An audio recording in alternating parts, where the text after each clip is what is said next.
주진우의 이슈 해설.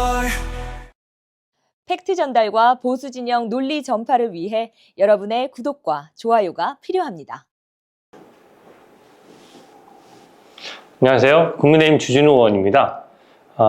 새해가 밝았는데요. 올 한 해 새해 복 많이 받으시고 가정에 평화와 행복이 가득하시길 기원 드리겠습니다. 오늘은요, 민주당이 이미 정권을 다 잡은 듯이 행동하는 오만한 행태에 대해서 국민 여러분들께 말씀드리고자 합니다. 이제 지금 그 민주당에서 제일 심한 것이 이재명 대표에 대한 좀 낯간지러운 충성 경쟁이 시작된 것 같아요. 그래서 소위 딸랑딸랑거리는 법안을 많이 만들고 있거든요. 그래서 그 법안들이 개별적으로 보도는 됐는데 법안 내용이 이게 왜 아부성 법안인지 또 이게 왜 문제가 있는지 좀 설명을 드리고자 합니다. 먼저 박희승 민주당 의원이 포문을 열었습니다. 허위사실 공표죄를 삭제하고 당선 무효형의 기준을 벌금 100만 원 이상에서 1000만 원 이상으로 상향하는 개정안을 발의했습니다. 바로 공직선거법 위반으로 징역 1년에 집행유예 2년이 나와서 결국은 이제 현재 2심 재판을 두고 있지 않습니까? 그러니까 2심 재판에서도 당선 무효형이 나오고 대법원에서 확정이 되면 아시다시피 민주당은 434억 원이라는 국고를 다시 선거 비용을 국고에 반납해야 되고요.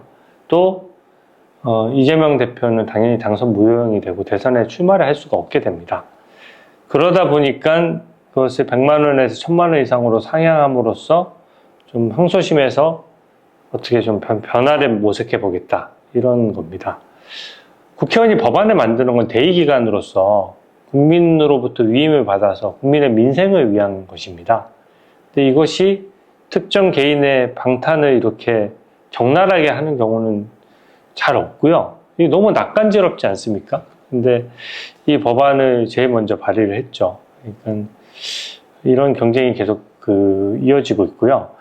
다만 지금 2심은요, 이번 2심 재판부가 굉장히 재판을 신속히 해야 되겠다는 의지를 보이고 있습니다. 그래서 이제 송달하시는 분이 국회까지 와서 결국 송달이 됐죠. 12월 19일자로 송달이 됐으니까 그로부터 20일 내에 항소이유서를 제출해야 되거든요. 그러면은 결과적으로 1월 요번 주까지는 항소이유서를 제출을 해야 되는 상황이고요. 항소이유서가 제출되면 재판부에서 바로 재판 기일을 잡을 겁니다. 그래서 재판 지연이 안 되도록 저도 계속 모니터링을 할 건데요.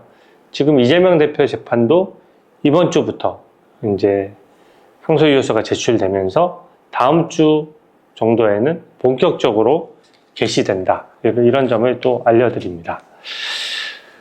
두 번째 법안은요, 박홍근, 김용민, 장경태, 서영교 의원이 발의한 법안인데요. 반인권적 국가범죄의 경우 공소시효를 없애겠다. 이렇게 한 제정안입니다. 명분은 그럴듯합니다. 공무원이 직무수행 과정에서 정당한 이유 없는 살인의 경우 공소시효를 없애겠다.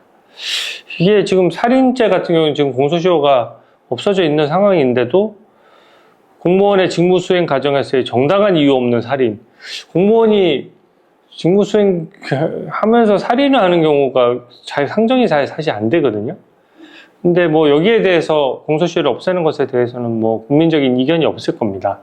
근데 이 법안의 실제 목적은 뭐냐면요, 수사기관의 사건 조작에 대해서도 공소시효를 없애겠다라고 한 겁니다. 그러니까 예를 들어 강간죄나 강도죄나 이런 것들은 다 공소시효가 남아있거든요. 근데 강간죄나 강도죄를 수사했던 수사관들의 이제 직권남용이나 이런 것들은 시효를 없애버리는 거예요.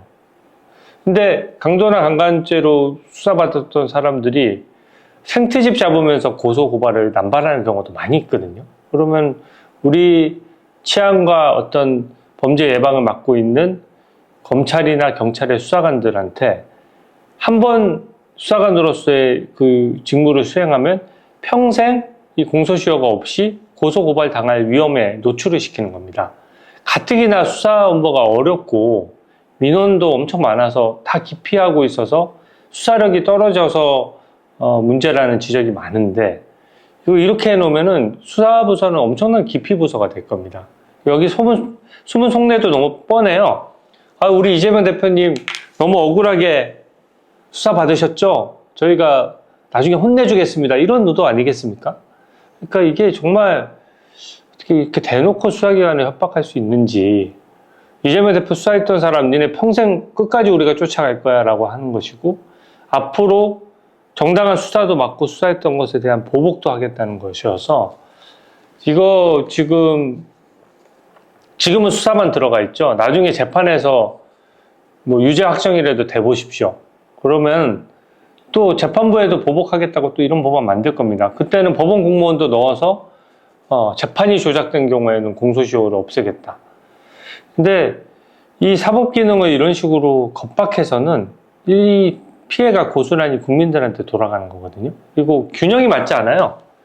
아까 얘기했던 대로 강도범 같이 국민의 생명과 신체를 위협하는 사람들은 공소시효를 다 두고 있는데, 이거를 수사관들만 공소시효가 없으면 나중에 이렇게 한 20년, 30년이 지나잖아요. 저희 미래 세대에 가면은 지금 검찰청에 있는 모든 사건들 중에 수사관들을 고발한 사건들만 드글드글 할 겁니다. 왜냐면 뭐 강도 같은 경우에도 한 20년 지나면은 더 이상 이제 시효가 지나고 하면서 이거를 수사를 종결하게 되는 거거든요. 근데 수사 종결을 못 하는 거죠. 그러면 고소 고발된 사건들이 드글드글 할 거고, 그게 다 국민 세금으로 수사하는 건데, 이게 효율성 면에서도 엄청 떨어지고, 그러다 보니까 전례도 없는 것이거든요. 세계적으로 유례 없는 법안. 그러니까 이제 딸랑딸랑 법안이라는 소리 듣는 것이죠. 이 법안도 굉장히 문제가 많고, 이거는 지금 법률안 거부권을 저는 행사해야 되는 사안이라고 판단됩니다. 그래서 법률안 거부권이 행사되면 재의결을 통해서 막아내야 될 사건으로 생각이 되고요. 세 번째는 주철현 민주당 의원이 또 한 법안인데, 제3자 뇌물죄를 규정에 대해서 국가나 공공기관 공익법인의 이익을 위한 경우, 공공의 이익을 위한 경우에는 제3자 뇌물을 줘도 된다. 이런 법안을 만든 거예요. 이게 말이 안 되거든요. 제3자 뇌물이라고 하는 거는 내가 직접 뇌물을 받지 않더라도 나랑 내 이해관계로 다른 사람한테 그 돈을 기부하게 하거나 그 돈을 주게 함으로써 뇌물죄가 성립하는 거거든요. 성남FC 사건이 딱 그런 경우예요. 성남FC의 그 대기업이 이제 인허가를 받으면 보통 어떻게 합니까? 인허가권은 그 시민들의 소유거든요.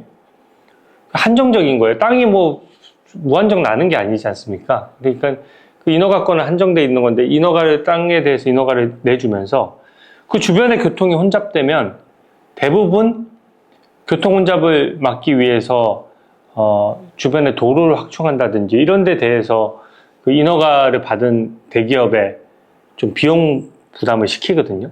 그러면 이 건물이 생김으로써 생기는 그 주변의 이해관계를 좀 균형 있게 맞춰주는 작업을 하는 건데, 성남FC 사건은 인허가는 이거를 해주고 전혀 무관한 성남FC에다가 자금을 주도록 한 거예요. 그러면 어떤 현상이 일어나냐? 내가 토지에 대한 인허가권을 가지고 있으면 정치인이 참 정치를 쉽게 할 수 있게 되는 겁니다. 너 인허가 내줄 테니까 내가 생각하는 그 정치적인 내 업적을 위해서 여기다가 뭐 내 동상을 하나 세워줘. 아니면 내 동상이 아니더라도 이쪽에 지역 민원이 심하니까 이쪽 민원을 해결하기 위한 비용을 대신 내줘.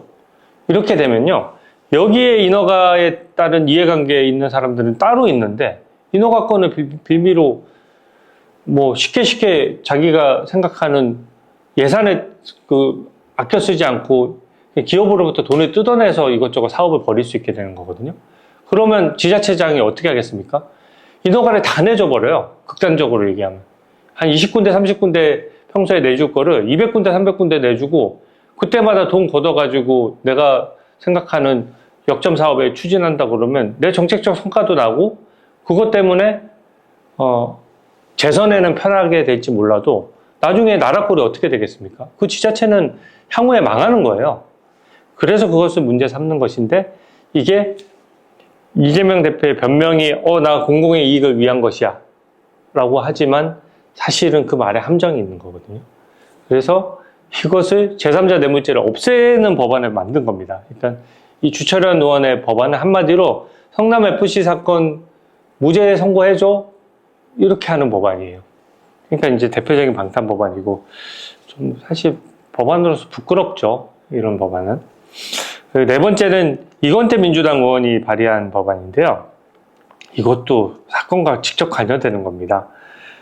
법관이 어떤 공범에 대해서 유죄를 선고하면 그러면 그 다른 공범에 대해서는 법관의 제척 사유가 된다. 그 법관이 더 이상 재판하지 못한다는 거거든요.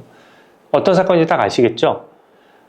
그 대북 송금 사건에서 신진우 재판장이 중형을 선고했지 않습니까? 그 이하영 부지사에 대해서 9년 6개월을 선고했고 그게 또 재판을 엄청 잘했어요. 그러니까 2심에서 그대로 다 유죄가 났습니다. 형은 좀 깎였지만 하나도 빠짐없이 그대로 유죄 난 거예요. 그럼 재판을 참 잘한 거거든요. 근데 이하영에 대해서 유죄를 내렸다라고 해서 저쪽 신진호 재판장한테 재판받고 싶지 않아. 그래서 재판부 기피 신청을 낸 거거든요. 재판부 제척은 기피는 그냥 받고 싶지 않다는 이런 정도지만 애초에 제척 사유가 돼버리면 아예 그 재판을 못 막도록 막는 겁니다. 그러면 우리가 보이스피싱 사건을 예로 들었을 때 50명의 공범이 있으면 한 명 먼저 잡혀서 재판받고 다음 공범이 잡히면 옆에 재판부에 받아야 되는 거예요. 그러니까 수원 같은 경우에 형사재판부 해봤자 제가 알기로는 한 몇 개 안 돼요. 그러면 보이스피싱 사건을 어떻게 재판합니까? 그럼 잡힐 때마다 재판부를 변경하면 기록도 두꺼운데 사건 내용을 잘 아는 사람이 판단하지 않고 계속 옮겨 다녀야 되는 거예요. 원래 재판의 원칙은 관련 사건을 모아서 하는 것이거든요. 그러니까 사안을 잘 아는 사람이 재판해야지 정확한 판단이 나오는 건데 이재명 대표 본인을 위해서 재판의 기본 운영과 원칙을 반대로 가는 겁니다. 그러니까 역시 딸랑딸랑이라는 소리밖에 들을 수밖에 없죠. 이거 어떻게 굉장히 안 좋은 의미의 창의적이에요. 어떻게 이거를 대놓고 이런 법안을 생각해낼까 하는 생각이 들 정도로 그래서 이 법안들은 다 문제가 있고 박균택 민주당 의원 같은 경우에는 헌법재판관이 지명되면 대통령이 무조건 거부가 안 하고 임명해야 된다. 아마 지금 이 대통령에 대한 탄핵 재판에서 유리한 재판부 구성을 원하기 때문에 이런 법안을 제출한 건데요.